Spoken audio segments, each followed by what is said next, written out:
皇后娘娘，陛下选中哪一位了？王昭君。啊？这可如何是好？蔡姑姑，蔡姑姑，哎呦，蔡姑姑，大事不好了！什么？又出什么事了？哎呦，出大事儿了！什么大事啊？你知道皇上下的诏令吧？知道啊。不是说谁愿意嫁到匈奴去，皇上就认谁为爱女吗？哎呦，对对对，就是这个，就是这个。可惜啊，这进宫的女子就没有一个响应的。哎呀，昨天晚上皇上在为临幸过的女子画像中选上了一位。谁？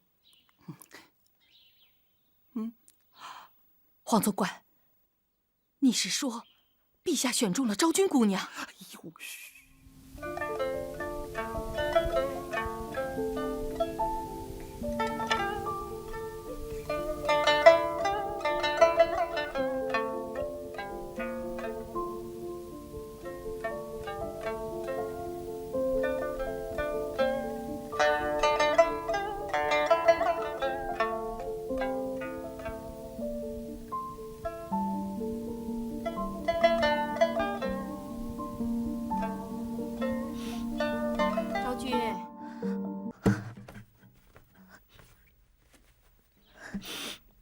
昭君，昭君，昭君，昭君啊，姐妹们都在歌舞言笑，你怎么一个人在这儿啊？昭君，怎么了？看你眼睛红红的。没什么，真的没什么，蔡姑姑。我只是想到一些往事。要是没有战争，我或许完全是另外一种活法。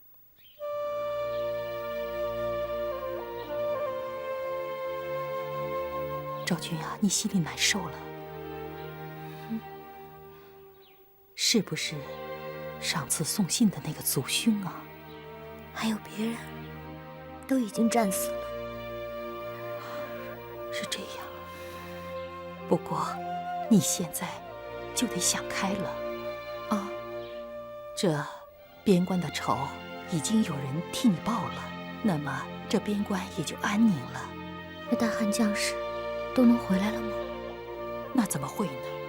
那边关总还得有人守着的。我知道会是这样的，死了一个芝芝，总还是有别人。你呀，你这小小的王昭君呢，竟然为天下大事操心。要是没有战争，那该多好啊！那样就不会有人战死，不会有人被杀，不会有人去打边关，我那个族兄就可以回来了。姑姑，我来宫里的时候不懂事，一路上都没理他。我现在后悔死了，我有好多好多话要跟他说。昭君，你不要忘了，你现在是在宫里，你就像那只鸟。我这样形容不太合适。你这样的形容再合适不过了。反正你这一辈子再也见不到他了。那我宁可不要回家，我要到边关去找他。昭君，你想点有用的好不好啊？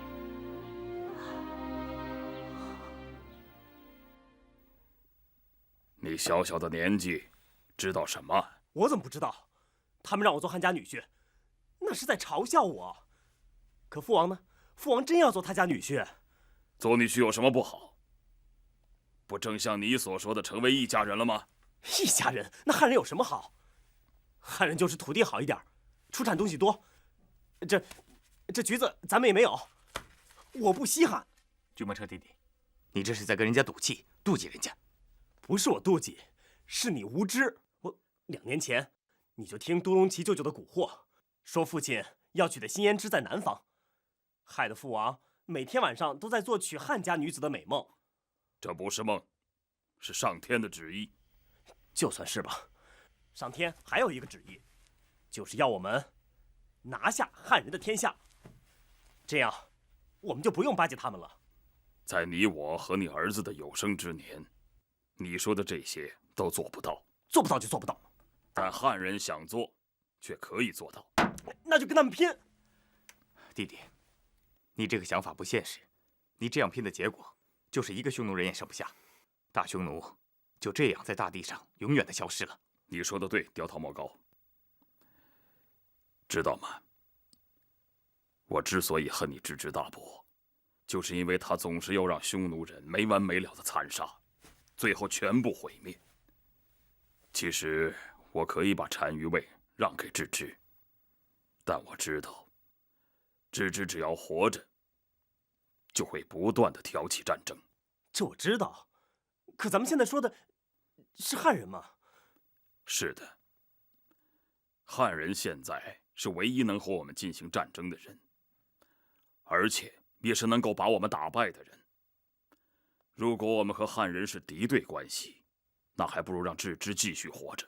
这我不明白。你想啊，当初汉人为什么能够与我们和好？就是因为智之在那边经常袭击汉官，汉人要联合我们一起对付智之。可现在呢，智之死了，我们也处于最虚弱的时候。这时候汉人完全可以趁机把我们收拾干净，拿下整个大漠。我看啊，他们不喜欢咱们那儿，但他们愿意，他们在北方的边境安静一些，让有可能成为他们敌人的匈奴人永远的消失。我要是大汉皇帝，我会天天这么想。啊？会是这样吗？是的，孩子，我们打了20多年的仗了，必须安静下来养一养。如果和亲能令大汉在我有生之年不进攻我们，匈奴便可以恢复他的元气。如果和亲能使我们与汉人真正的成为一家，那对谁都是好事，就让他好下去。如果有一天起了争端，那时候的匈奴已经恢复了他原有的力量。我也相信，大汉皇帝至少在这一代会真诚地对待我们。真不真诚啊，嘴里说了不算，什么事儿我都可以妥协，唯独父王要娶汉家女子这事儿，绝不妥协。举摩车，跟你哥哥好好学学，不可目光短浅。这件事，你们这些老臣为何反对？若依众卿之见，莫非朕说错话了？微臣以为，陛下非但没错，而且圣明。也只有你韩爱卿这么觉得。陛下，忠言逆耳。依臣愚见，臣以为此事还当从长计议。什么从长计议？这只不过是一个男人要娶女人为妻，这等小事，还要从长计议吗？陛下，微臣以为，如匈奴嫁女于我，则不必多说；可嫁女于匈奴，却让我们这些为臣为将者实在脸上无光，实有无力保护大汉儿女危汉之感呐！荒唐！婚嫁之事与众爱卿有利无利何干？当此之计，是我大汉强于匈奴，使匈奴愿与我合婚，使呼韩邪有求于朕，并非朕平白贡献汉女，以求息事宁人。陛下，依臣之见，为何不让那呼韩邪嫁女于陛下或太子，以表诚意呢？那众爱卿就能满意吗？到时候，众爱卿又该说了，我堂堂大汉天子，竟拿狐女于后宫，成何体统？万一到时候要冷落了人家，那这合婚不反成了结仇？皇上实在圣明。韩爱卿，你也不必多说了。当今这大殿之上，只有你赞成朕意。哼，朕怕你成了奸佞之人。臣为大汉安宁，万死不辞。韩爱卿此话听起来像狂佞之语了。臣就死在这里，让他们看看。此事还不到爱卿轻生的地步。来，你过来。前次韩爱卿与张爱卿出使单于庭之际，即与呼韩邪订立了盟誓。当时众爱卿便说，自作主张，有损大汉，伤国威，罪与汉奸无异。当时朕听了并无多语，因为朕觉得木已成舟。可而今朕却想多言几句。交往之道在于诚信。既然我大汉与匈奴订立了盟誓，却把这盟誓视为羞辱，此中有何诚心呢？韩爱卿，朕早该为你讲一句了，可朕却惧怕众议，这是朕无德无能，害爱卿委屈了，还望爱卿见谅于朕。陛下如此大恩大德，大汉有幸啊！臣愿肝脑涂地，以报陛下大恩大德。韩爱卿，快请起。谢万岁。朕自知无德无能，所以众爱卿议事之时，朕向不多言。但此次合婚之事，朕得多言几句。这邻居之间尚可婚嫁，可唯独这呼韩邪不可娶汉女，这只能说明我大汉视匈奴为异人。说何为一家，不过是欺哄之词。如此不讲诚信的朝廷，呼韩邪能甘心臣服吗？若朕是呼韩邪，心中也必定不会服气的。陛下言之甚是，老臣以为汉匈和亲一事是不能与邻人嫁娶相提并论的。朕愿闻其详。如汉匈交好已久，亲如兄弟，则婚嫁已属当然，没有什么大不了的事。可现在汉匈300年交恶，如今又有李将军全军覆没，若此时嫁公主与匈奴，众人会以为大汉无力相抗，苟且求安呐！哈，此言差矣。谁都知道，李大将军的死是我大汉为匈奴统一做出的牺牲，恰恰说明大汉与匈奴正在交好。现在呼韩邪主动求嫁，不正是汉匈和好的最佳时机吗？老臣以为，边关平和不应以和救和，而应以战取和。只有彻底消灭敌人，方可得永久和平。以战求和，说来是堂皇之极呀。但毕竟不是朕去交战，也不是爱卿你去交战。甘将军，你看应该派谁去交战呢？哼，大人如此发问，是以为我甘某乃贪生怕死之辈吗？陛下，末将不才，愿待大汉全军一演。臣等生为汉将，死为汉鬼，杀敌报国，义不容辞。只要陛下您一声令下，100万大军将扫平阴山。何等气魄！陛下，真正有此等气魄的是另外一个人。所指何人？边关守卫将军王盾，是他独闯大单于庭，指挥杀死了郅支，结束了南北的最后征战。这王将军确实是个帅才，可这次他为何没有同你们一起回朝呢？王将军说，郅支虽然死了，但是他的儿子屠其孤徒仍不死心，王将军留在边关恪尽职守。好一个恪尽职守！来人呐！奴才在。传朕的旨意，将朕的厚礼立刻送往边关，款待所有的边关将士们。蔡姑姑，蔡姑姑，哎呦，蔡姑姑！黄总管，何事这么喜气啊？好事儿，好事儿啊！哎，昭君姑娘呢？哎呦，哎，昭君姑娘啊，这回啊，你可以放心了。你担心的那个王将军的事儿不曾发生。真的啊，皇上啊，正让我给边关的官兵们准备礼物呢，还说啊要给王将军一份厚礼呀。太好了！来，赶快谢黄总管。哦，谢黄总管。行了行了，不用多礼了，不用多礼了。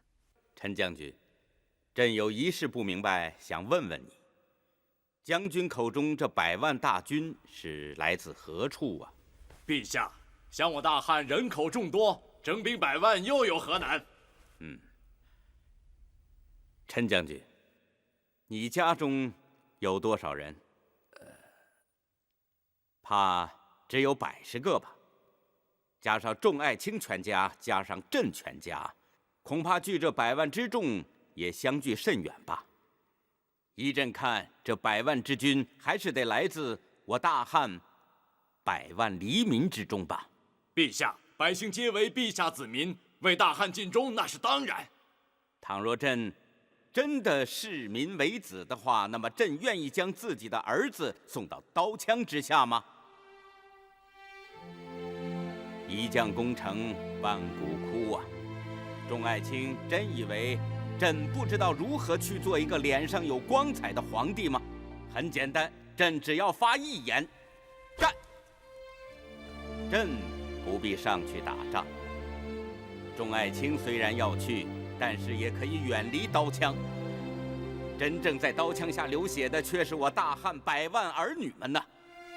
更何况我大汉100万黎民得捐出他们的银两，以供军需。再说了，我大汉近年来多有灾荒，本来就有饥馑。陛下所言极是，臣等明白。朕何尝不想做一个说起来刚勇有无的皇帝呀？朕知道，喊和的人都会被人轻视。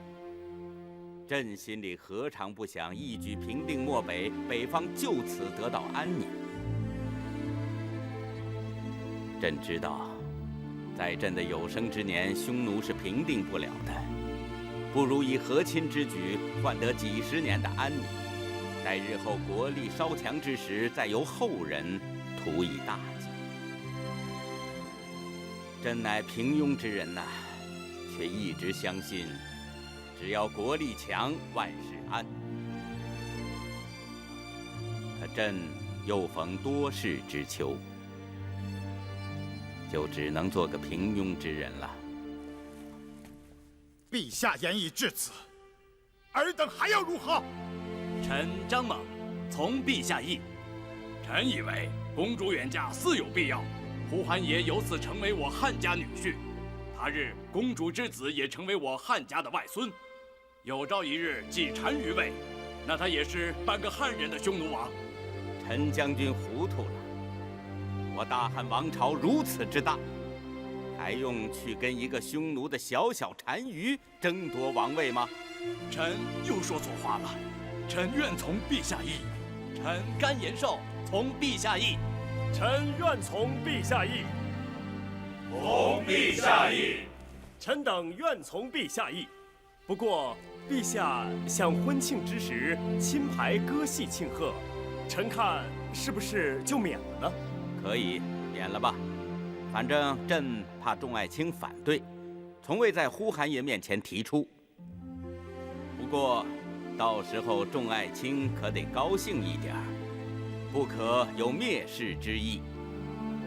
看来婚嫁之事就这么定了。父皇万岁万岁万万岁！臣妾倒是赞成，可把谁嫁出去啊？是啊是啊，朕也发愁，赶紧替朕想个办法，出出主意啊！哎呀，有什么办法呀？反正，臣妾绝不会把自己的女儿嫁到那偏远之地去。怎么？你不是刚才还说你赞成朕意？难道就是这么个赞成法？其他公主也不可嫁去，人家会说臣妾偏心的。这不是为难朕吗？臣妾不敢，陛下，容臣妾再想想办法。再想不出办法来，就把你女儿嫁出去。陛下，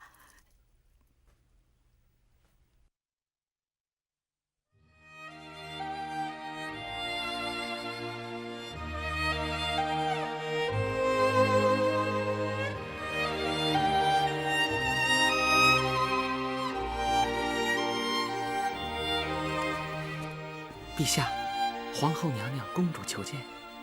不见。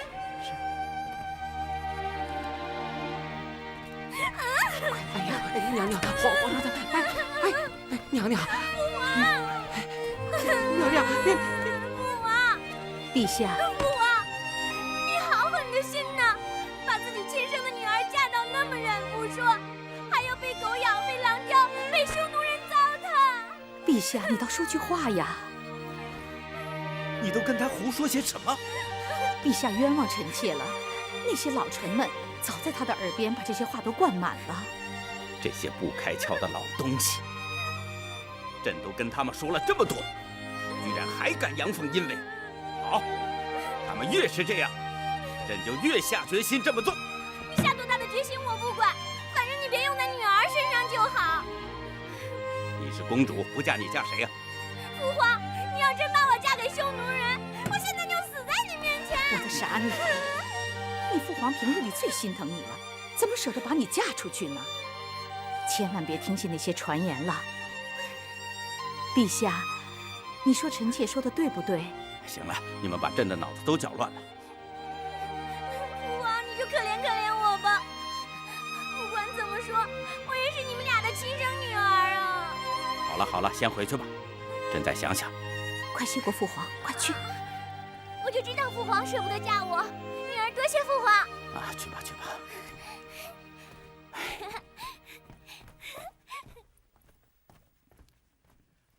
皇后啊，你说说现在该怎么办？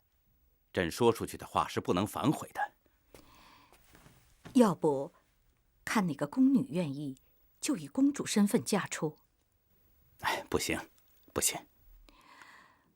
臣妾可以试上一试，可千万不能强迫。万一谁要是不愿意，咱们把她强嫁出去，她肯定心怀怨恨。你说，要是到了呼韩爷那儿，他还能做出对我汉匈两家有益处的事吗？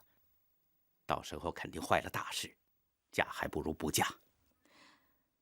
这可就难了。不过皇后可以试着找找，看看有谁真的愿意，朕便立即赐她公主身份。我看，陛下，娘娘，陛下，毛延寿送画像来了。去，朕累了，谁也不要。是。陛下，臣妾有主意了。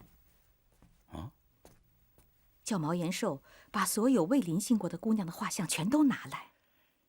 朕说了，今儿谁也不临幸。陛下不临幸，但是可以从中预先挑选一位美貌女子，然后臣妾再去问她的心愿，岂不是一举两得吗？那就试试吧。快点，皇上都等急了。我得一张张找啊，万一拿错了，把临幸过的嫔妃也拿去，惹得龙颜大怒，我毛延寿的脑袋还要不要了？哎呦！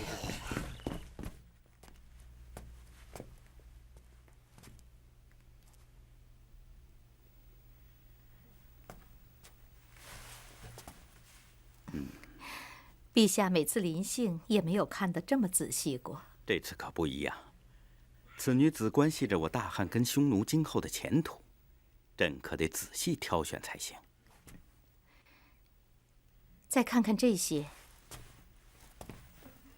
陛下，臣妾以为，以此女子的美貌，足以吸引呼韩爷了。光凭美貌还不够，此女子必须聪明、伶俐、有气质。陛下圣明。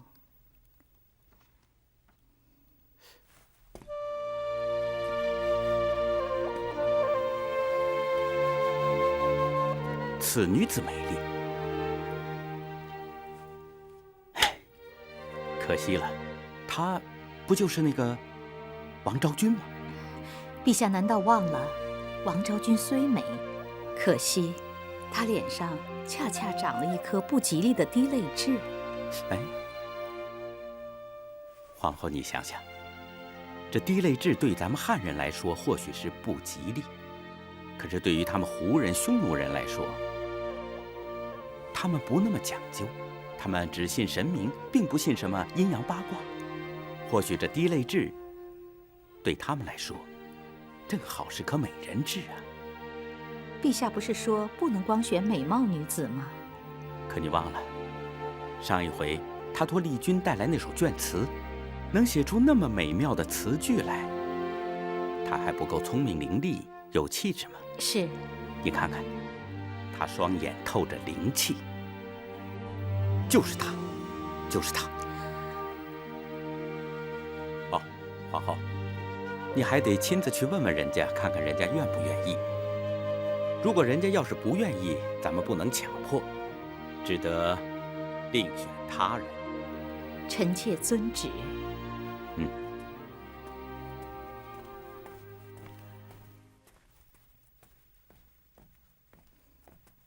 皇后娘娘，陛下选中哪一位了？王昭君。啊？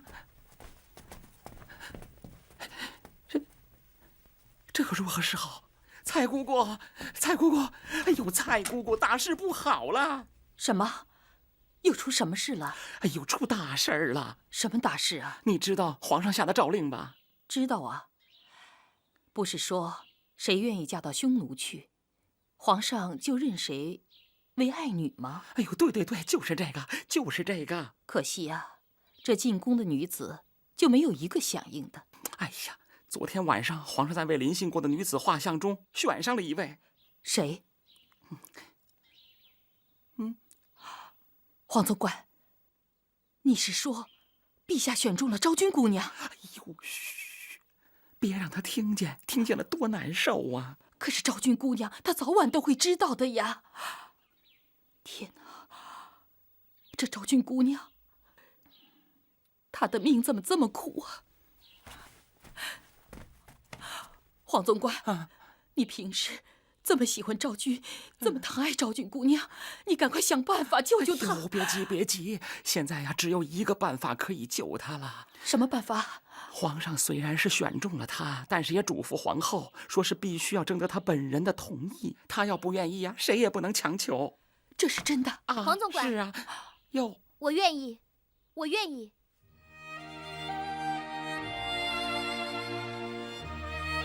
昭君啊，你可知道，这漠北之地，可不比大汉之地呀。沙大风寒，茹毛饮血呀。我知道啊，我觉得那儿也不错。你会觉得不错，总比待在这儿强吧？比这儿好。你要是真去了，你就会想这儿的。这下诏10日都没有一个人应诏的。那不是因为诏没下到我这儿吗？哎，姑姑，我要到哪儿去说我愿意啊？昭君，这事儿你可得想好了。我想好了，到那么大的一块地方上去，我可以骑着马，想到哪儿就到哪儿，像天上的小鸟一样。昭君，哎，我决定了，我要嫁给匈奴人。你这个小女子啊，你可千万不能意气用事啊！姑姑，我不是意气用事。与其在这像鸟笼一样的地方空度余生，不如到那么大的地方上去，做一些力所能及的事情，还可以到我顿哥、怀哥曾经叱咤风云的地方。原来你是这样想的。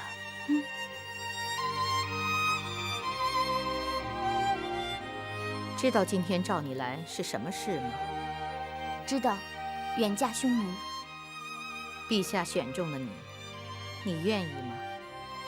昭君愿意。王昭君，此事不可意气用事，你要三思而后行。不用三思，我已经决定了，绝不后悔。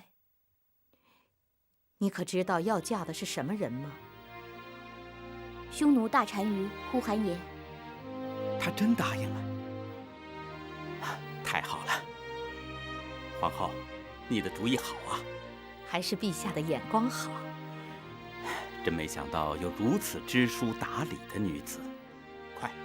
快传她进来，朕想见她。陛下，区区小事还是臣妾去办吧。眼下陛下兴致正高，不如多排上几曲。哦，皇后今日的兴致也高啊，居然连阵排演，也赞成了。不过，还请陛下不要过劳。哎，朕感兴趣的事不觉得累。不过，你先把昭君带到公主宫，先住下来，就告诉她说，朕公务缠身，难得空闲。出嫁以前，朕总是要见一见的。陛下放心，臣妾就去。好，来，咱们今日就排演母后被韦一毒害的这一段。来，你先到这儿躺下。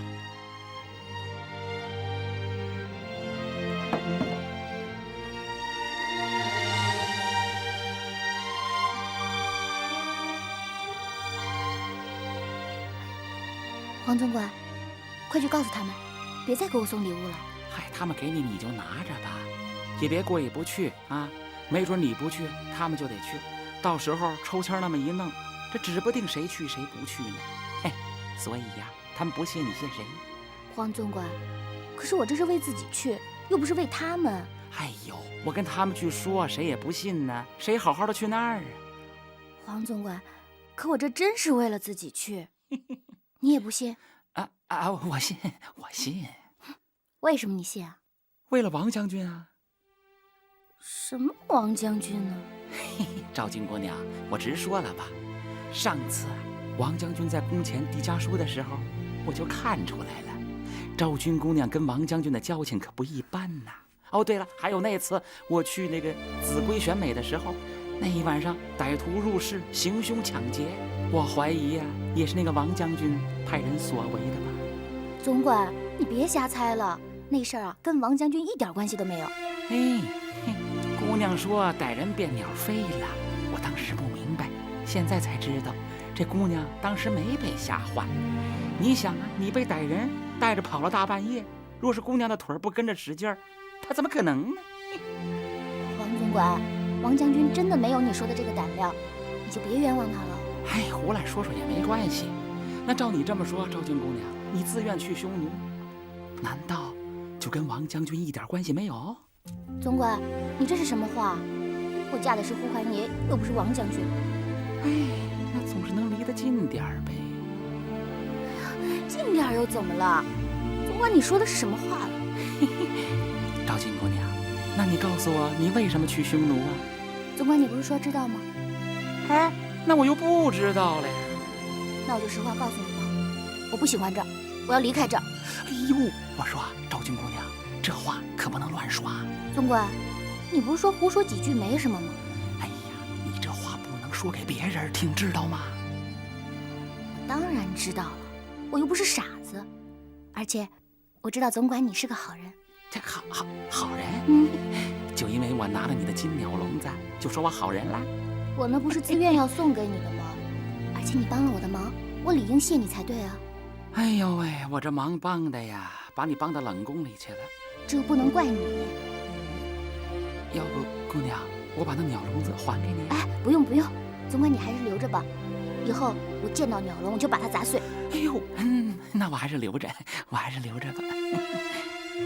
总管，你能不能帮我一个忙啊？什么忙？你帮我把蔡姑姑带来这儿吧。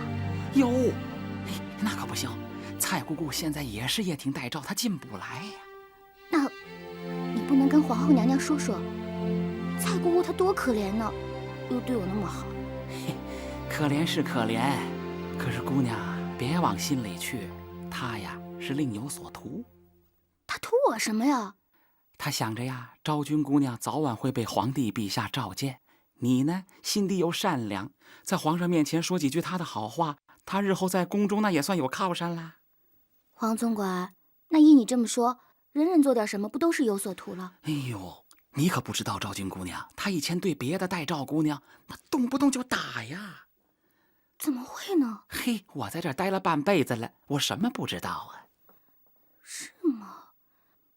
哎，那黄总管，依你这么说，他对别人都不好，反而人家都去面圣了，他独对我好，只有我没有被面圣，反而被关了冷宫。那他应该对别人都好，对我不好才对啊。那倒也是哈，嗨，管他呢。黄总管，你就去跟皇后说说吧。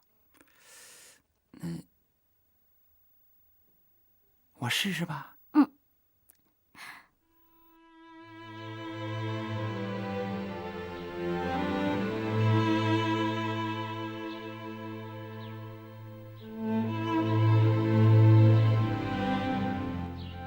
老天，你就保佑王昭君吧，让陛下一定要见到他，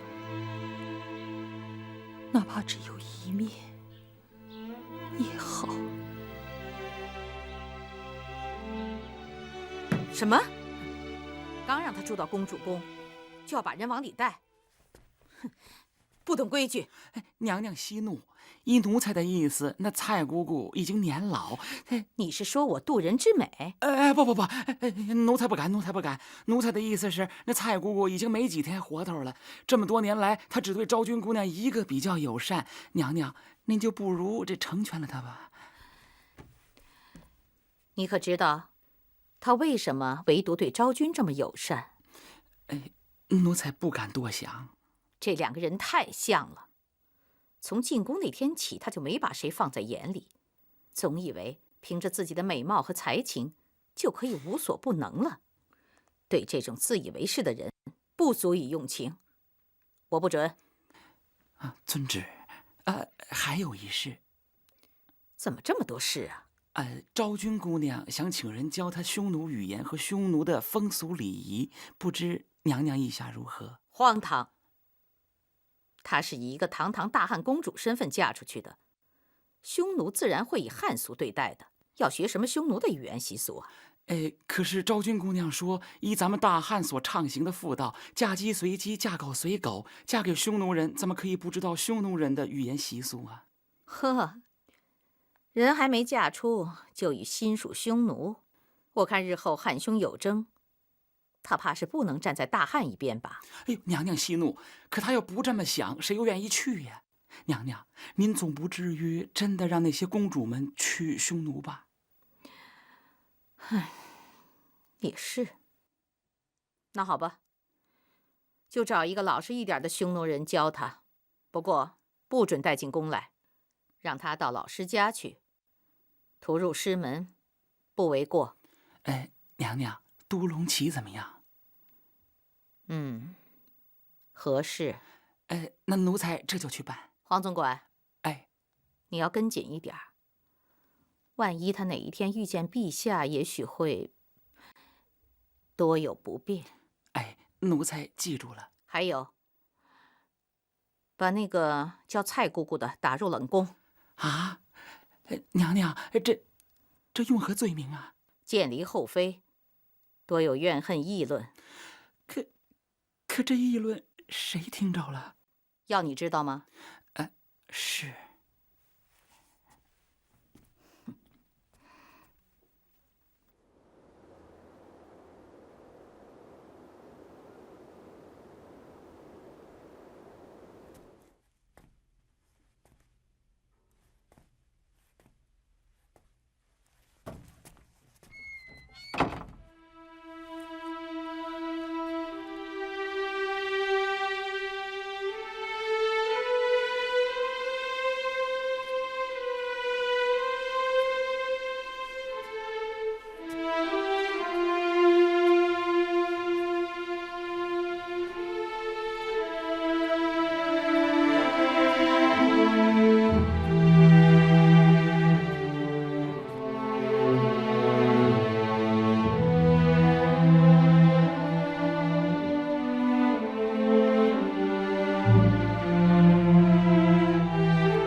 你怎么来了？我来玩的时候，你不是也来看过我吗？这是玩的事吗？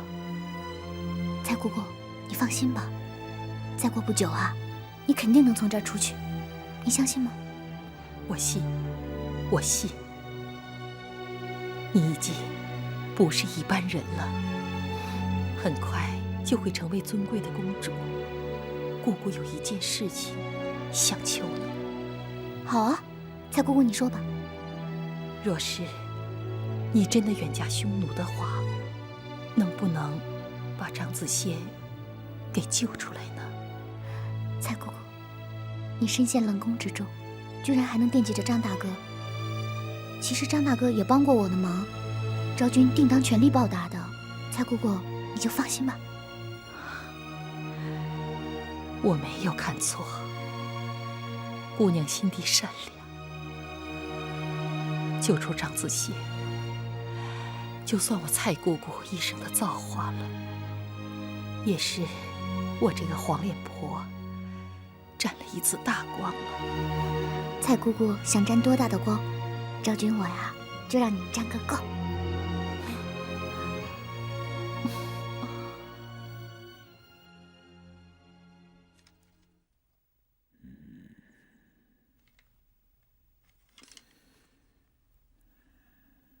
公主，请。哦，昭君拜见夫子。啊，不用搭理，随便坐就可以了，公主殿下。哎呀，在下杜隆起很高兴为公主殿下效劳，特别是得知公主将远嫁匈奴单于的时候。夫子客气了。黄总管告诉我说夫子你是最有学问的匈奴人。哎呦，这话是陛下说的。陛下说呀，他最佩服都将军的才学。哎呀，那些都是误解。匈奴尚无文字，也就无从说什么匈奴的学问。我写的那些书都是用汉语写成的，只是写的是匈奴的事情。这也是借大汉一席之地，存我大匈奴文化。文化和文字之间完全是两回事情。没有文字的民族，可以有自己的文化。大匈奴就是这样的民族。呼韩爷这次要是和亲成功，便如虎添翼。那漠南一方，不但不可撼动，就连我们漠北这地盘，都岌岌可危了。嗨，突骑哭图单于放心，我蓝墨己带上几个手下，去长安城会会都隆起那个老东西。会都隆起不是你的主要目的，你真正的目的是那个不知死活的公主。公主，她的文化来自于美丽的草原和一直在那上面辛勤生活着的勇敢的匈奴人。还从来没有见过昭君姑娘听得如此全神贯注。看来这姑娘对匈奴有些走火入魔了。公主，我想恐怕没有一个民族比匈奴人更崇尚力量和光荣了。他们不是很喜欢和平，至于为什么，我后面会讲到。他们非常诚实热情，把真正的朋友看得比生命更重要。夫子，他们为什么不喜欢和平呢？难道他们觉得战争很有意思吗？有意思？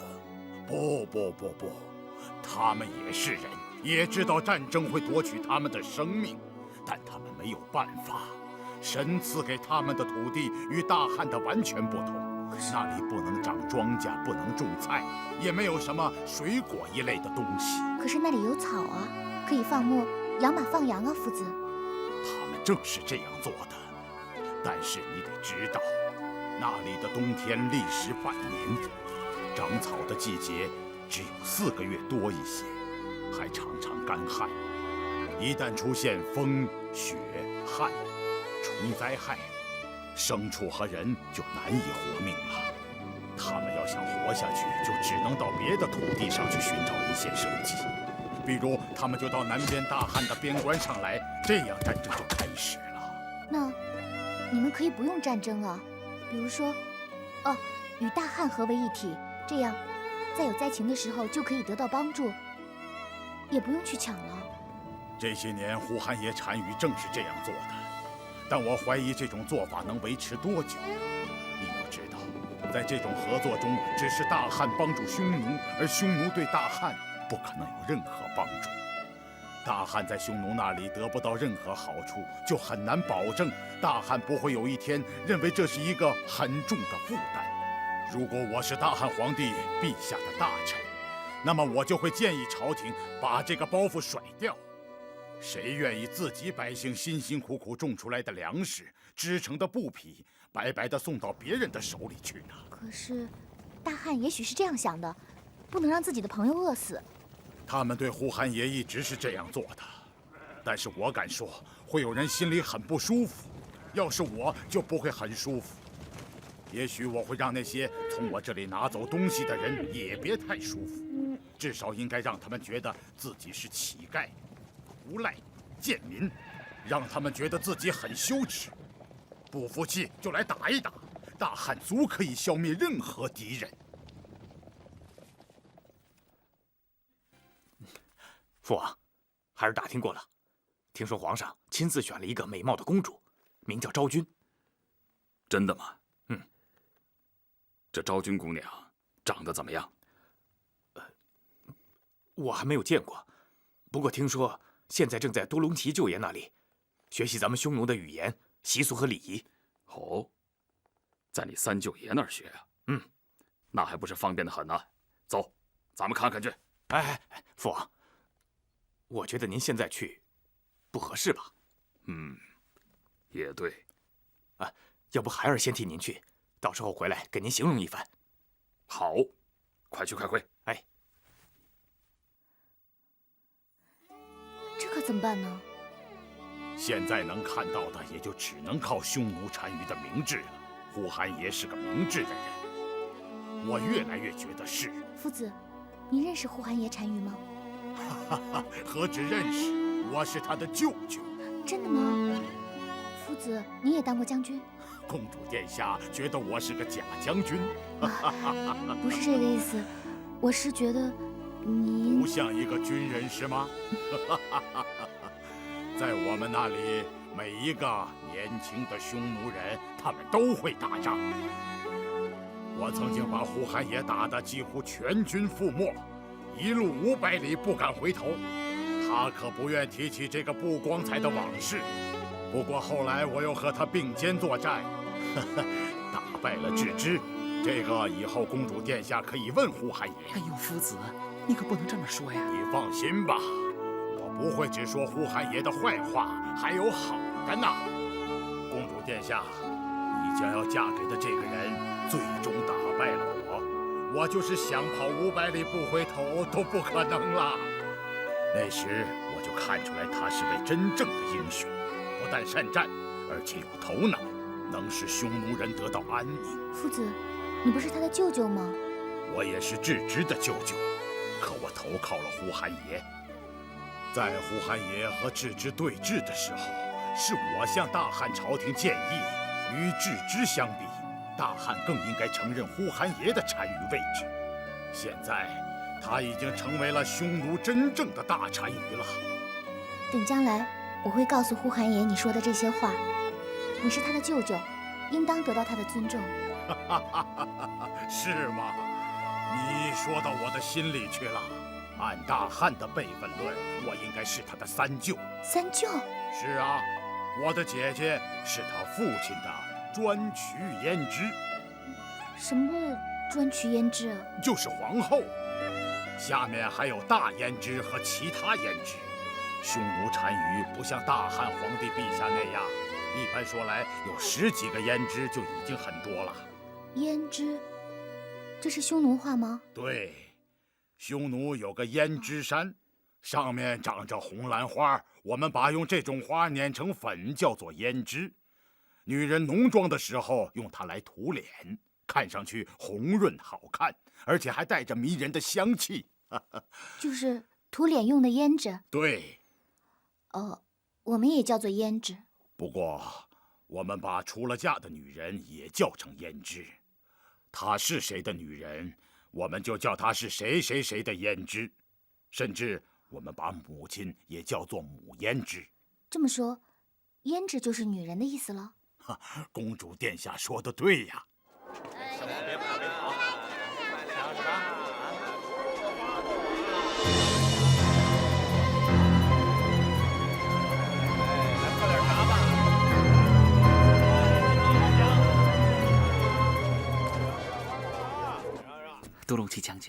你看咱们公主生性聪慧，悟性极高啊。是的，人又开朗活泼，反应之快，都令我都龙骑始料不及。公主乃汉家一块大宝啊，把这块大宝送给匈奴人，可见天子的诚心诚意。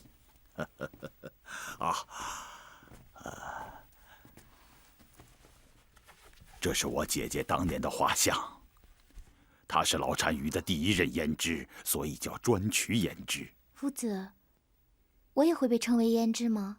是的，公主殿下也将被称作胭脂，但因为你是单于的胭脂，所以不会有另外的封号。夫子，你说，万一我到了匈奴那边，就算我说匈奴的语言，他们会不会也不把我当成匈奴人？我想不会，至少对公主殿下不会。为什么这样说？从看到公主殿下、听到公主殿下说话时起，我就已经觉得呼韩爷将得到一个非常好的胭脂，这是神对他的奖赏，而且全匈奴的人都会喜欢公主殿下，把公主殿下看成是他们最真诚的朋友和亲人。真的会是这样吗？一定是这样。说实话，听总管说起公主殿下要学习匈奴语言习俗，我就感到有些吃惊。不是我都龙骑看不起自己的民族，说实话，我在这里近20年了，还没有谁说要跟我学一句，哪怕一句匈奴话。如果公主不是一心想把自己献给草原的人，是不会有这个念头。夫子，你对不起，我又忘了我是在对一个汉家女子说话了。没关系的，夫子，谁让我马上就是匈奴人了呢？你又是我的夫子，想怎么说就怎么说吧。你说我说的对不对，黄总管？对对对，公主殿下说的是。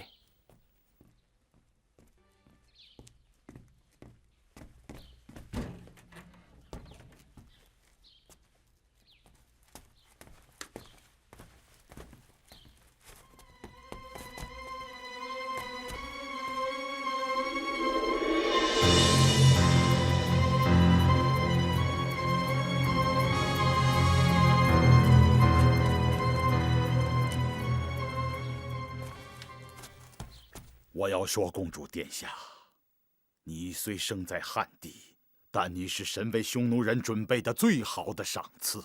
夫子，你说的是月下老人呢？完全可以这样说呀。为什么要这样说？你愿意远嫁匈奴，又要学习匈奴的语言风俗，这些放到一边不说，就在我看到你的时候，我的眼睛就像看到了在草原上升起的太阳。那是什么样？明亮的光芒只能灼伤我这双老眼，谁让都龙骑见识太少呢？但神能让我看见，也算是可怜我都龙骑远离故土，将老死他乡吧。像歌一般动人的公主，当我看到你的时候，我便更相信人确实为神所造。公主若有一丝悲伤，一滴泪痕，那也可以说神的手并非完美，却又与人情相合。有谁愿意嫁到那偏远之地去呢？又有谁在这个时候还笑得出来呢？什么？眼里一点悲伤都没有吗？什么？还在听都龙骑那老家伙讲草原上的马，还一直不停地问。夫子，我的眼睛老了，但泪水并不代表悲伤。我太高兴了，公主殿下，真不明白大汉皇帝陛下怎么会舍得把你远嫁。对胡亥爷爷好得过分，还是匈奴的一片诚心？告诉我，公主殿下，陛下是怎么对你说的？陛下，都将军，时候不早了，今天就到这儿吧。公主殿下，夫子，去吧，腿都要坐麻了。夫子，我明天还会再来的。好。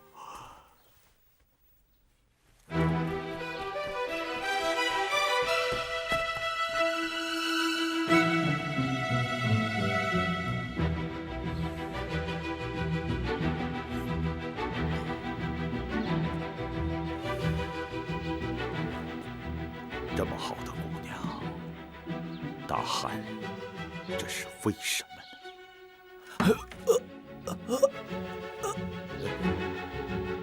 不是吗？啊！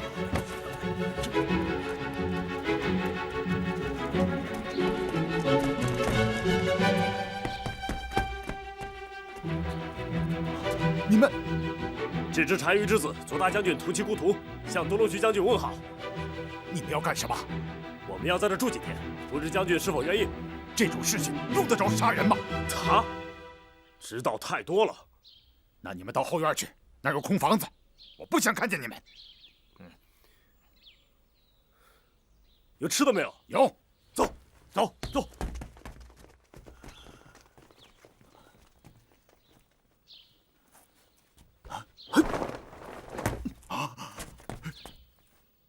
你是谁？这又怎么回事？怎么，三舅爷认不出我来了？哎，三舅爷，你没事吧？你是？三舅爷，你怎么了？你是雕桃莫高。好眼力，好眼力啊，三舅爷。孩子，你来这儿干什么？这他死了，总得有人接着伺候三舅爷呀。三舅爷，刚才那几个人是屠其孤图派来的刺客。可是他们并没有杀我。嗨，杀你何用啊？他们是要杀远嫁的公主，阻止凶悍和亲。奇怪，他们怎么知道昭君在我这儿学习呀？三舅爷，他就是看你的眼线。啊？哎呀，我怎么没看出来呢？这不奇怪，我们派到您这儿的眼线，您不是也没看出来吗？哎呀，这哪像我都龙旗家呀！哎呀，三舅爷，你不用怕，这里有我呢。你快去汉宫，告诉公主，明天不用来了。哎，那怎么行呢？啊，这公主要是不来，他们怎么下手呢？什么？哎，他们要是不下手，我怎么下手啊？哎，那何必等那会儿呢？他们就在后边啊。哎呀，早已经走了。去哪儿了？哼，这谁知道？但是依我看呢，肯定在这个院子里。什么？不过公主一到，他们就会出来的。那可不行，去召集汉军搜搜这院子。这要是惊动他们的话，他们就更不会出来了。如果他们再潜入汉宫的话，可以让汉军严加保卫呀。那他们会在去单于亭的路上等着。那你说一定要在这儿动手啊？对呀，三舅爷。走。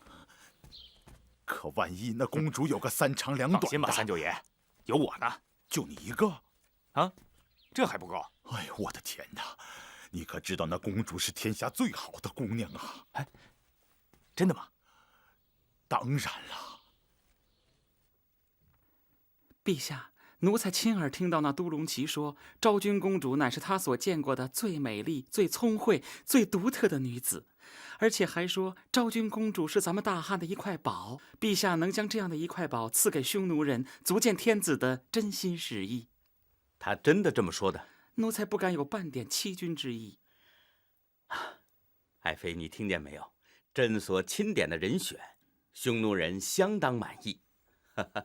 快，去把昭君给朕叫来，朕想见见这个传奇女子。奴才这就给陛下叫去。等等，陛下难道又忘了？什么忘了？陛下千万不要贸然行事。这叫什么贸然行事？臣妾是为了陛下的安危。哈，难道就因为脸上长了这个，就能要了朕的命吗？陛下就是杀了臣妾，臣妾也要为陛下的安危着想。陛下，娘娘，你们说什么呢？把奴才弄糊涂了。放肆！你要搞清楚做什么？奴才该死，奴才该死。哼！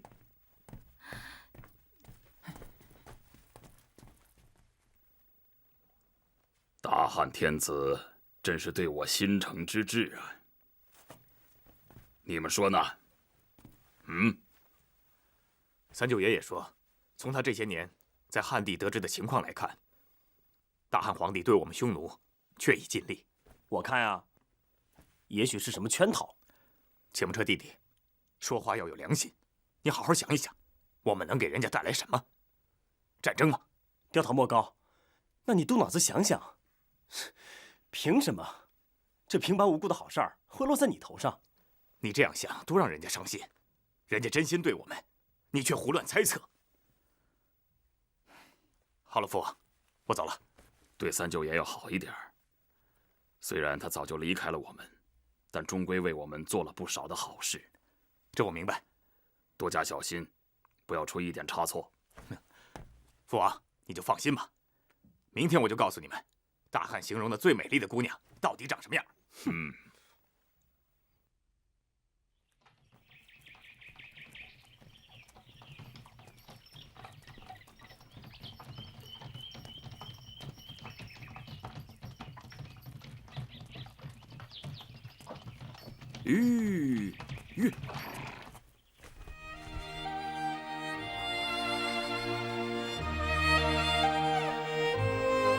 公主殿下，请下车。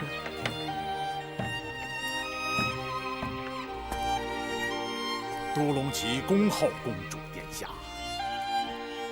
父子这是怎么了？咱们又不是没见过。哎，这谁啊？在下的书童，在我讲解的时候递些书简，省得我多走费时。可是按宫里的黄总管，这不是在宫里，这是在夫子家，自然就听夫子的了。黄总管信不过在下吗？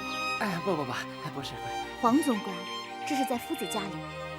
要我说呀，黄总管你也不用一直陪着，不如去车里偷闲，忙里偷闲呢。哎，不行，公主所言极是。不知黄总管听公主的呢，还是公主听黄总管的呀？这我当然是听公主的。黄总管，反正你对他们匈奴的事情没有兴趣，何必受这份罪？啊，也对，我还真有些困倦了，就不陪你们了。你们快进去吧。啊，夫子，咱们走。请。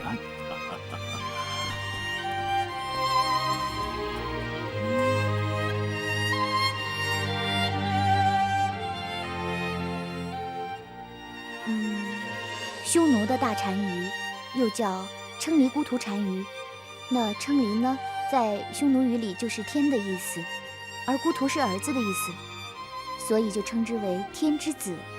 而祁连山中的祁连呢，也是由称尼转化而来的，所以就称之为天山的意思。那单于呢？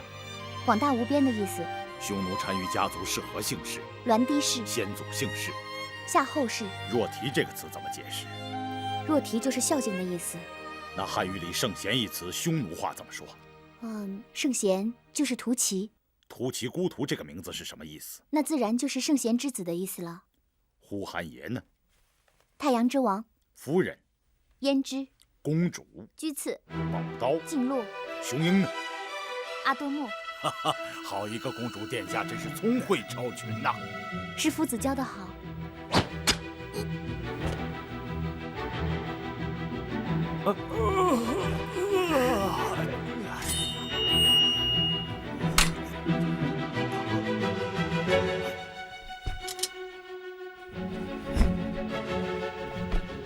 夫子，你这是干嘛呀？这书上说得很清楚，但这书啊，不能让别人看见。可是这里没有别人了呀。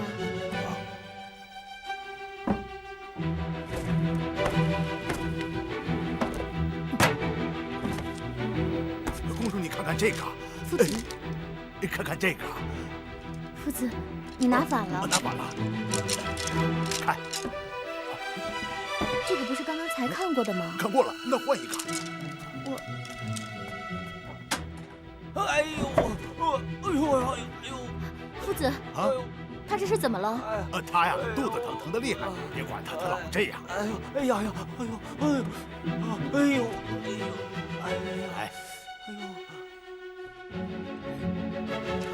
咱们接着看啊。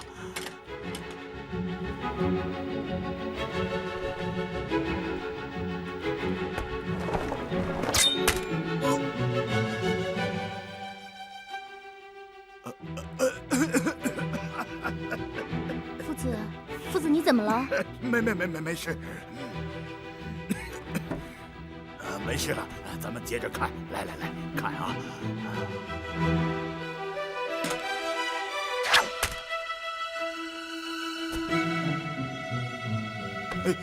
公主殿下。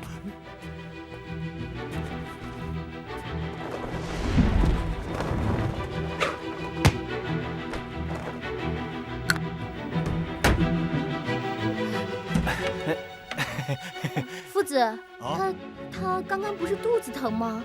哦，他呀，他老是这样，没事啊，咱们接着学。哦。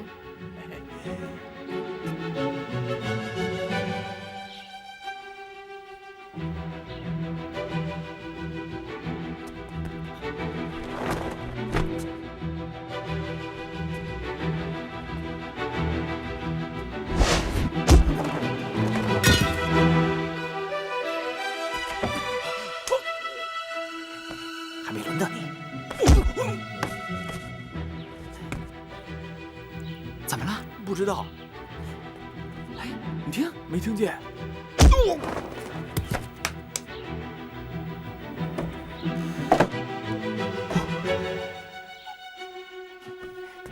公主殿下。夫子，他这是？他问我，公主殿下找的是不是6本书？哦，不用管他，公主殿下，咱们去后院走走。还没看过我们家院子是什么样吧？啊，公主殿下请。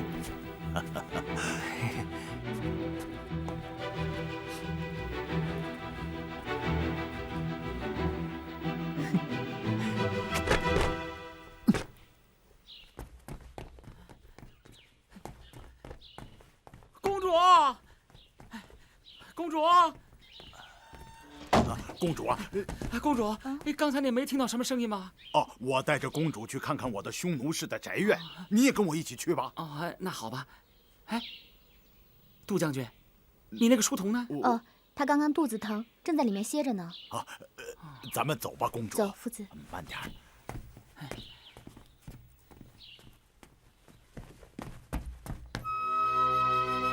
驾！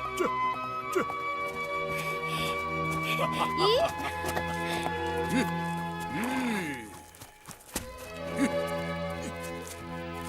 公主殿下请。想不到公主殿下马骑得这样好啊！真的吗？不会比匈奴人骑的还好吧？当然好，公主殿下骑在马上，那马儿便如同生出翅膀啊！我现在好像长上了翅膀一样。真的，夫子，你们这真是太好了。大漠的夏天就这个样子。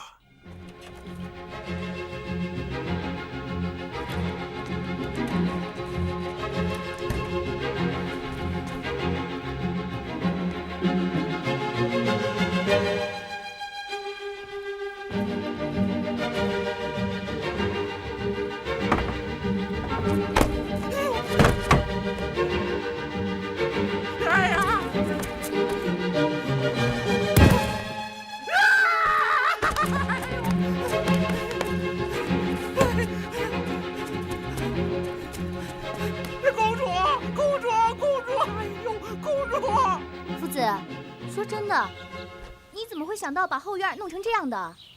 这些，并不是我自己弄的。你告诉我吧，是谁把你的后院弄成这样的？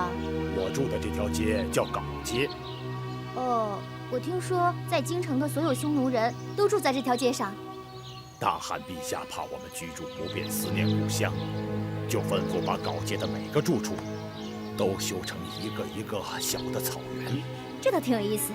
刚来的时候，我躺在屋子里的床上总睡不着觉，我就只好在院子里搭了个帐篷，夜里躺在铺着皮子的地上，听着马走动的声音。然后你就睡着了？对呀，我想公主到了草原上，呼韩爷一定会为你修一座汉家院落，就像你现在的房子一样。不用。其实啊，我现在天天都睡在地上的皮子上面。啊？什么？是真的，我觉得这样睡觉挺有意思的。杜将军，哎呦，杜将军，坏了，出大事了！你书房里有好几个死人呢，你快给我看看去。怎么会呢？总管，你不会是在做梦吧？哎呦，我亲眼看见的，这胸口上还插着刀呢。也许他们是在演练。哦，对，我想起来了，他们是给公主殿下看的，这样公主殿下看的就更清楚一点。对呀，总管，也许他们是在装死呢。我刚刚出来的时候，好像听那个书童在排练什么，也许他们要给我一个惊喜呢。没错没错，他们是在演练。对对对，这个是我那书童给做的。哎呦，行了行了，你就别跟我嚼舌头了。我真看见好几个死人。你说我这把年纪了，我骗你干什么呀？来吧，快跟我看看。不会真出什么事情吧？我想不会。我们赶快去看看吧，夫子。那行，去吧。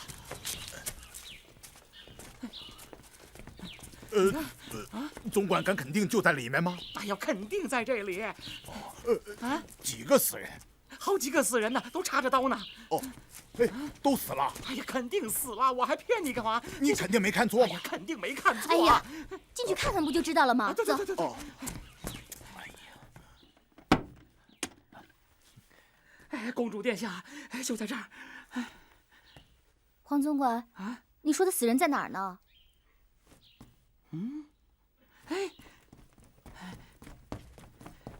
这儿有一个，对，这儿还有一个，箱子这儿也有，你看我这拂尘还在这儿呢。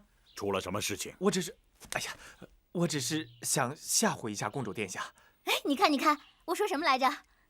哎呀，公主殿下，你怎么能这么欺负昭君公主啊？我只是觉得这样有趣。哎，这样做不妥。哎呀，对呀，我知道了，这样不妥啊。要是真把昭君公主吓坏了，这样就不好了。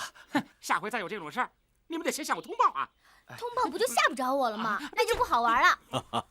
好了，那些演练先不用搞了，从明天起你也不用来了。夫子，你确定让我找的书就6本？我知道的是6本，你知道的也是6本。哎，你的肚子不疼啦？谢公主，不疼了。那就太好了。他刚才叫成那样，真让人担心。这没什么事了，你就赶快走吧。啊？我是说，他的肚子这回算轻的了。真的吗？你以前经常肚子疼吗？可能是水土不服。哦，如果是这样的话，那你应该回到原来住的地方，这样应该就会好了吧？对，我再给公主找几本书，然后我就回去。夫子，你自己的东西难道还找不着吗？他的眼神比我好，因为这个我都有些喜欢上他了。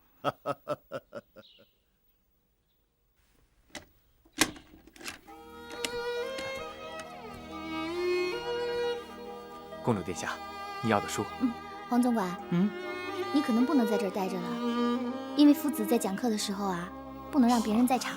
好像是这样。我倒想知道，将军有什么话不可以让我听啊？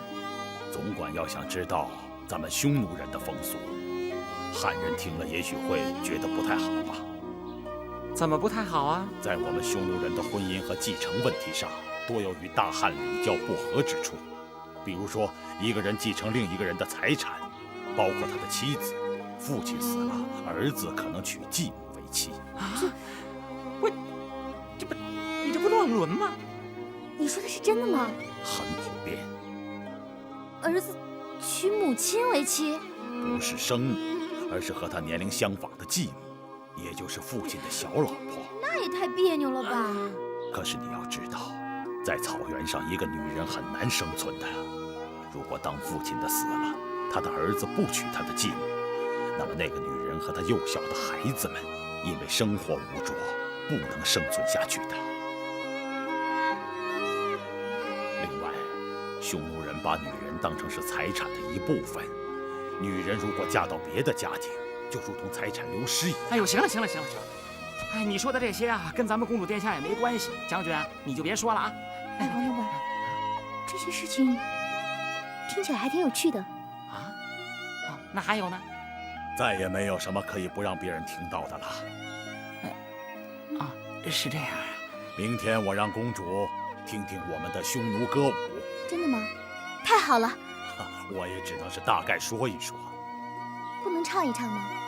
这个唱嘛，公主殿下，这个还是留在以后让呼韩爷唱吧。他唱的可比我们唱的好得多。呼韩爷还会唱歌？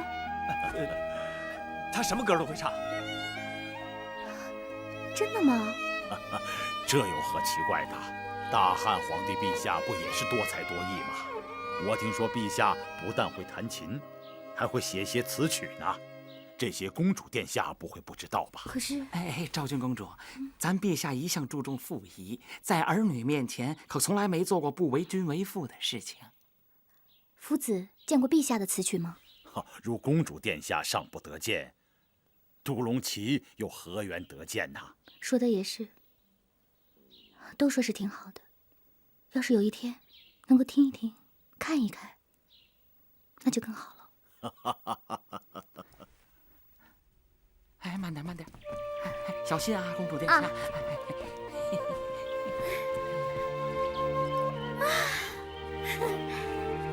黄总管啊，我在这儿弹琴可以吗？可以，弹吧。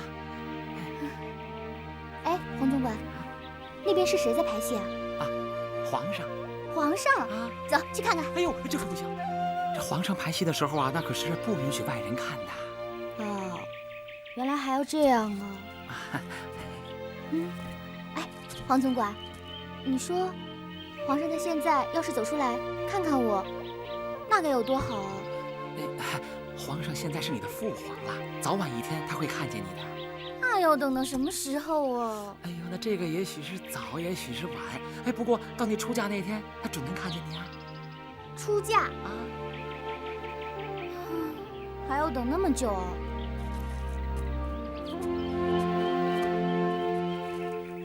我明天就出嫁算了。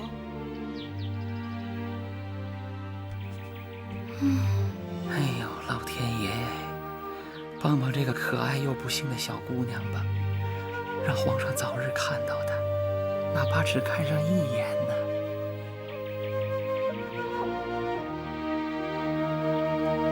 爱妃，你先躺着。你心中得想着，你是一个即将死去之人，心中会有何想法？当然舍不得陛下了。对，你会有如此之想法，朕的母后会有何想法？这其中有恨，恨什么呢？恨群小用毒药加害于他。对，可这恨中又有相当多的遗憾，这遗憾又为何呀？这恨，陛下恕臣妾愚昧，不知道太后当时的境况如何，这臣妾不知道。哎，哀恨汉怨悔呀，这心中又有相当多的无奈。去夫别子，恨啊，恨群小加害于他。对，这汉与怨，便与朕所排这第一段秋别相关联了。那一段，朕的父皇入宫称帝，而母后又必须与之分离，是不是？你想，朕的母后非常的悲哀，怕从此以后无法再与之相见，是不是？可是太皇陛下念及旧情，后又力排众议，封后元夫人，太后与夫君可以再团聚了呀。汉便由此而来呀。原以为夫妻相聚宫中，从此便可白头偕老，谁知群小仍弃他身贱，又下毒害他，福原得而复失，汉由此而来。那怨呢？将死之时，怆然问天，何独加害于老身？可天不作答，只愿出身寒微呀。那悔呢？悔，这毒药偏偏是自己张口喝下去的。那无奈呢？事已至此，回天乏力，命中注定，这是无可奈何呀。陛下，半斤明白了。好，来，那就演一遍给朕看。来，开始。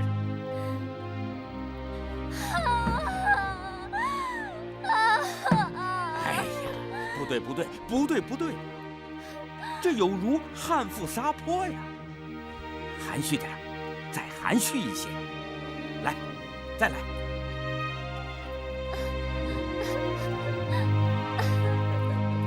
对，不对，这有如小女受委屈，并无大恨嘛。来，再演一遍。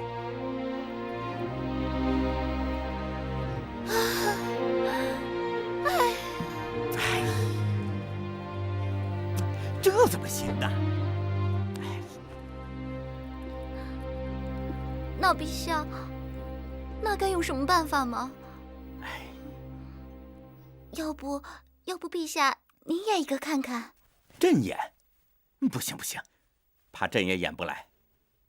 不如寻一个有近似情形之人，演一遍，爱妾一看便知。那该多好啊！但是该找谁呢？宫中度日恬静，何来如此苦痛之人呢？哎，陛下，臣妾突然想到一个女子，叫什么丽君的，她好像常有爱恨之色呀。她呀？对呀，她曾得到朕爱，却又得而复失，心怀爱怨，悔恨有加，却又无可奈何呀。那好，臣妾现在就叫她过来。哎，且慢，爱妃，朕又觉得此女不妥呀。这不都对上了吗？意思是对上了。朕的母后是无端受害，而这丽君却是咎由自取。朕的母后是恨之有理，而这丽君却只能恨她自己。贪人之功，缺德少才，缘由不同，这就不对了。朕可谓失之毫厘，却谬之千里呀。那依臣妾看来，陛下要找的除了太后一人之外，这世上再没第二个了。哎，这话又不可说绝了，只要近似即可。大家都想想，这丽君却只差一个是她咎由自取。只要不是这样，比如说，有谁是并不犯错，但是他却要无端受到痛苦。想一想，这好端端的，谁会自找苦吃啊？是啊，到底谁会呢？哎，对了，那个自请远嫁匈奴的女子，朕看这个女子倒挺有意思的。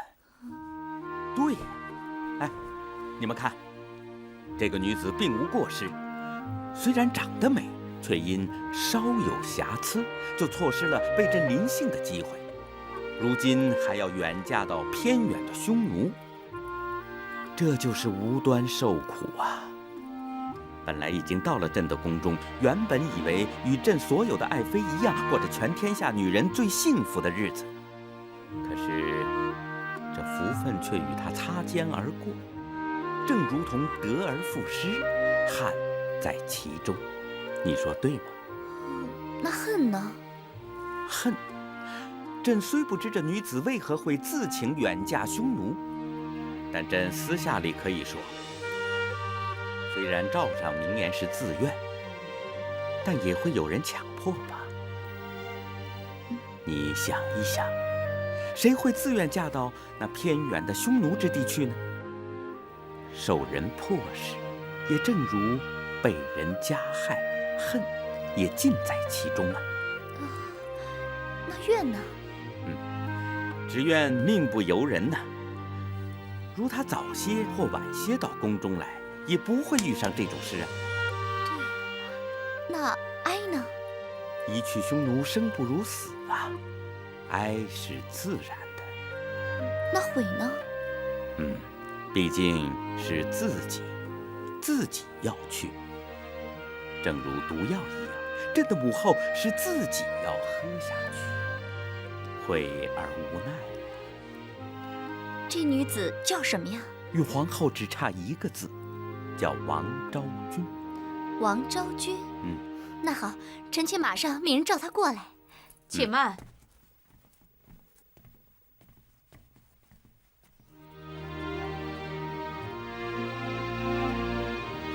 陛下，万一王昭君恳求陛下留在宫中，不去匈奴，那陛下岂不为难？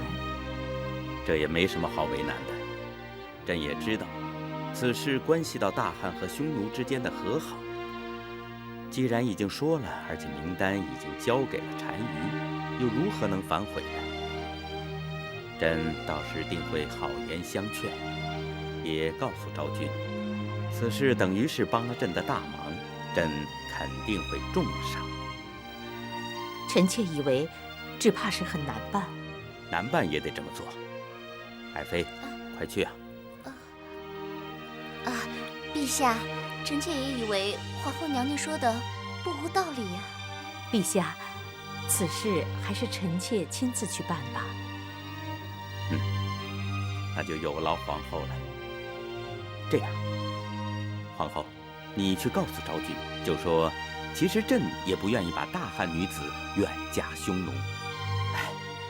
可是我大汉对匈奴一向有求必应，多少钱粮都给了，难道只差这么一点吗？让人家觉得咱们大汉没把人家当成一家人。陛下如此看重信义，令臣妾敬仰。不是敬仰不敬仰的问题，而是我大汉一向是以德治人。若言而无信的话，别人怎么能真的信服朕呢？等朕见到昭君以后，也会晓之以理，让她去而无怨。传朕的旨意，朕封昭君家人侯爵，封邑世袭。这合适吗？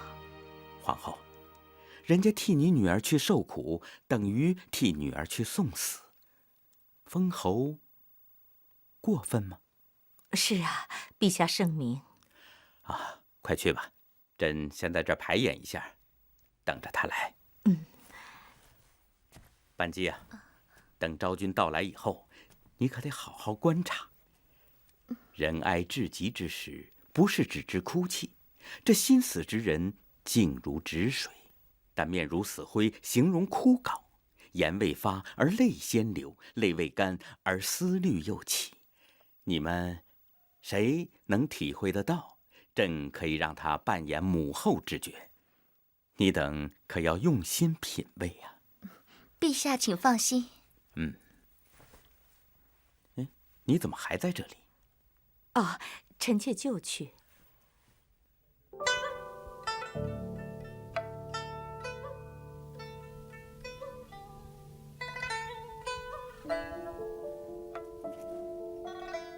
何人所弹之琵琶，如此丝丝入扣，声声动人呢？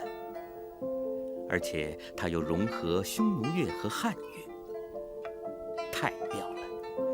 这简直是为朕所排之戏特意配乐一般呢。是何人所弹奏之琵琶？是何人所奏？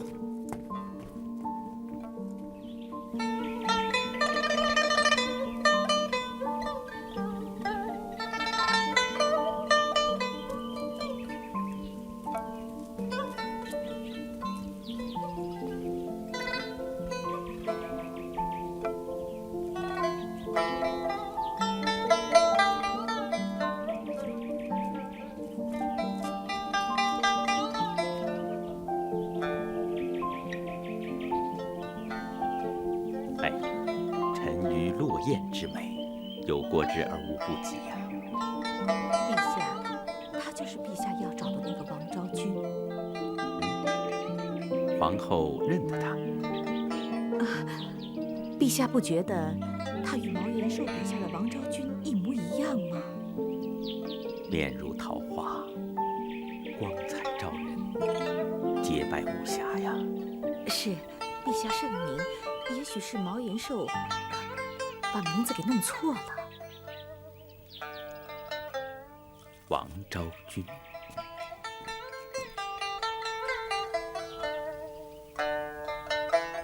哟，奴才参见陛下，参见皇后娘娘。王昭君，还不过来给圣上请安？圣上，原来你就是皇上啊！放肆！怎么不像吗？奴婢王昭君叩见皇上。啊，快起来！谢皇上。这女子如花之美貌，哪来什么滴泪痣啊？还说什么满目阴云密布。陛下，您在说什么呀？我一句也听不懂。你当然是不会明白的。陛下放心，臣妾定会把此事查个水落石出。不必了，朕已经看清楚了。那首卷词可是你托人捎给朕的？让陛下见笑了。哈。天高高几许，心虑可有时。若言足且乐，双翅生何为？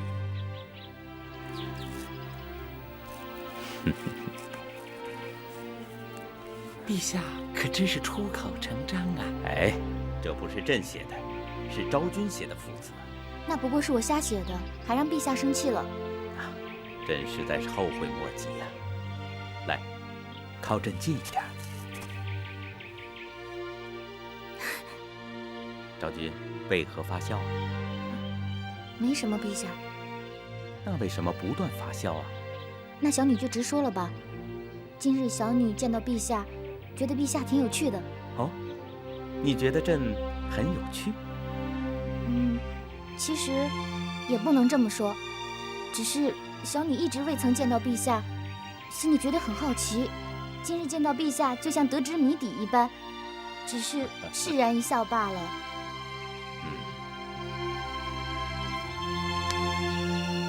陛下，小女自打进宫以来，就看到书上说男女授受不亲，这要是让人看见了，多不合礼教啊！怎么又笑了？您要是不信的话，我拿书来给您看看。昭君，告诉朕当初你为何要进宫啊？原来是说要嫁给陛下，不可以对陛下用嫁字。哎，嫁就嫁吧。朕觉得这个嫁字用的挺有趣的。昭君呢，你想一想，当初你要是嫁给了朕，这还有什么男女授受不亲呢？可是不是已经说了让我嫁给呼韩邪大单于的吗？这就是授受不亲了。对呀。昭君既肯带公主出嫁，那朕自然把昭君看成是公主一样。父亲爱女儿并无不妥吧？这倒也是，小女忘记了。其实我也觉得什么授受不亲很可笑，可是这里的人好像都是这样。你怎么可以非议礼教？好，让他说，让他说。还小嘛，说说无妨。昭君呐，朕乃无德之人，见识不明，以前让你受委屈了，一定要见谅于朕呐。我早就不生气了，陛下。其实今日见到陛下，我觉得陛下您是个好人。朕是好人。那谁是坏人呢？坏人？说说看，到底谁是坏人？告诉朕。小女没见到什么坏人呢。真的吗？不要怕，朕可以为你做主。小女真的没有见到坏人，为何要骗陛下呢？比如这次自请远嫁之事。怎么？难道您是说呼韩邪大单于是坏人？陛下，您怎么又笑了？说说看，昭君，当初有没有人强迫你远嫁的？说出来，别怕，朕为你做主。不会啊，是小女自己要去的。哎，不对呀，你怎么会自己想要去呢？这有什么的？当初进宫来的时候就是小女自己决定的，如今远嫁匈奴，为什么不能自己说呢？那塞外怎么能和宫中相比呢？想怎么说就怎么说，到了朕的跟前，谁拿你也没办法。好吧，小女说实话，是小女自愿嫁的，真的没有人强迫。那你怎么会想要远嫁匈奴呢？小女总是要嫁的啊。朕明白了，是不是昭君进宫多日，不曾见到朕的面？小女那会儿确实有些不高兴，毕竟人家大老远的跑到长安来，陛下又一直不肯见我，我当然会生气了。的确是朕的过失。不过，现在想起来，那时候有人把你的画像画得太不像你了。皇后，从今以后，所有掖庭待诏，一律不必什么画像了，直接由朕当面看。臣妾记住了。不对啊，我见过毛画师给我画的画像，我觉得很像我啊。你是说，当真看过？是啊，可是后来上色之后就没有再看过，不知道变成什么样子了。那朕让你去看一看，然后问那毛画师是不是那幅。嗯。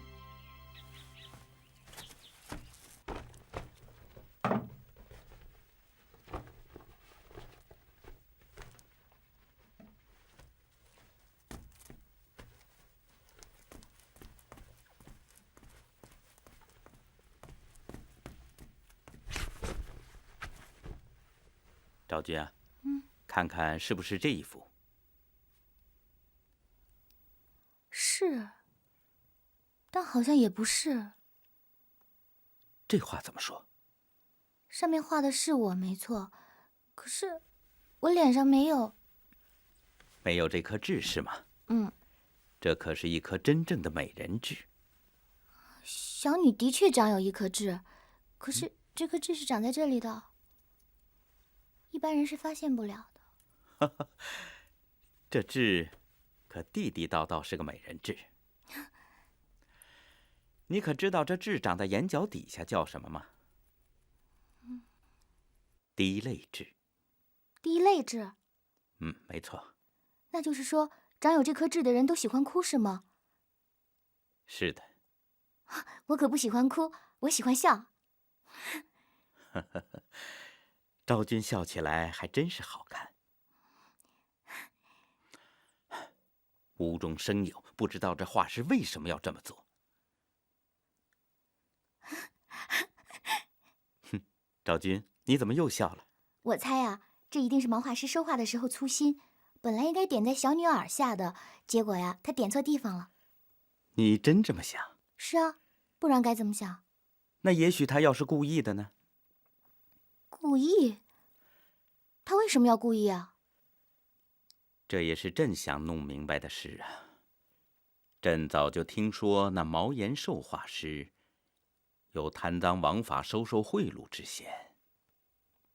皇后啊，这事一定要彻底查个明白。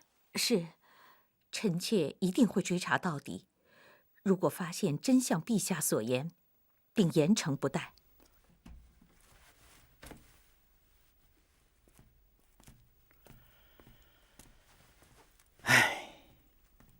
这事儿也怪朕，没事儿画什么画呢？让昭君生了这么久的气。没关系的，陛下，我早就不生气了。不生气了？那好，那咱们谁都不再生气了。好。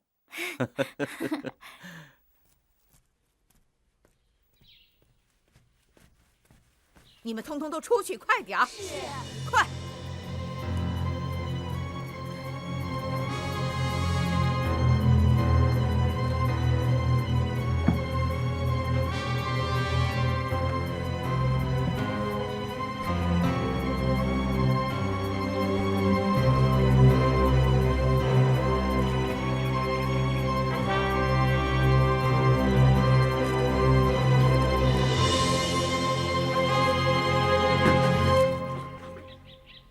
请订阅频道，帮我们留言、按赞、分享。